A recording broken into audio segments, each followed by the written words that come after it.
management. Today we'll be talking about goal setting and budgeting. One of the most important steps in managing your money is planning out your expenses. To do this, you essentially want to first decide on your personal goal and then work backwards from there. This is to help you plan out all the specifics and make sure that you don't overspend. For example, let's say your goal is to host a successful and smooth birthday party. Well, you can use this acronym, SMART, to help narrow down your goal and therefore plan for it better. First, make it specific. Ask yourself, when and where will this take place and who will be involved?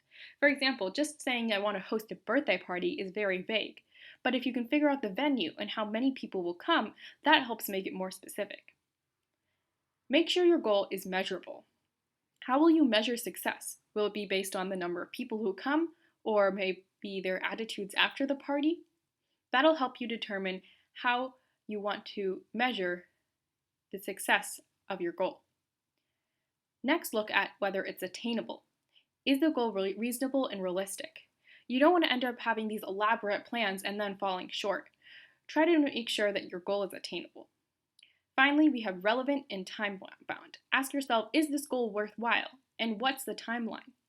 You want to make sure that what you're doing has some worth to it, and that you have a plan that is time-bound leading up to it. Hopefully, these 5 measures will help you make smarter goals that you can plan out and to help you not overspend. Next, we're going to talk about making money decisions. Now, this can be very difficult, especially when there's not a steady stream of income. In order to help you make money decisions, we have an acronym, DECIDE. This stands for define your goal, establish your criteria, choose 2 to 3 good options, identify the pros and cons, decide what's best, and evaluate the results. Let's take a look at decide in action. Say, for example, that you want to upgrade your laptop. The first thing you'll want to do is to define your goal. What do you want to achieve? So here you might say, I want to upgrade to a new laptop this week and spend less than $100. Now, the second step is to establish your criteria. Here you'll really want to differentiate between the features you must absolutely have and the ones that you would like to have. Again, this is similar to differentiating your needs and your wants. So say, for example, your computer must have 3 USB ports and high-resolution screens, and you would like it to be lightweight, gray, and have decent storage. Third, choose 2 to 3 good options. A lot of people get caught up in trying to find the absolutely perfect option. Instead of doing this, finding multiple options and then eliminating them can help you make your decision faster. So for example, let's say you look at a bunch of different models and finally through elimination find 2. One that is gray and one that has good storage. Identify the pros and cons. This can be exceptionally helpful if you have 2 or 3 options that you're trying to decide between. Make a chart to compare the features of each option.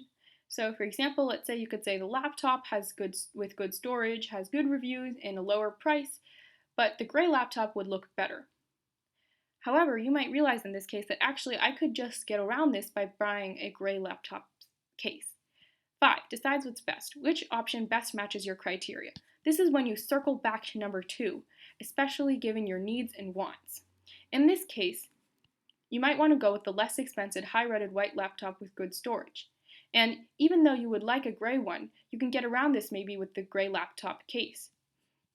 Because in this case, the storage and expenses and the ratings might be more important to you according to your criteria than the color.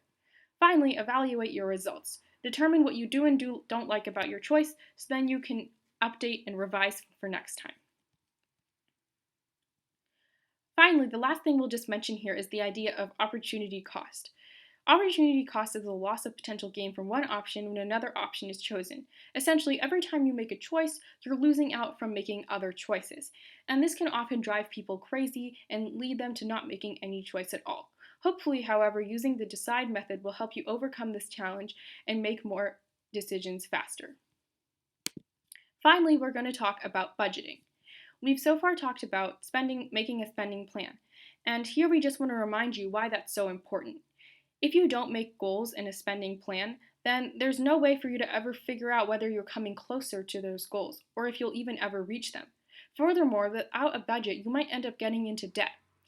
Here's just a few reminders. Did you know that actually almost 60% of millionaires use a budget to manage their money?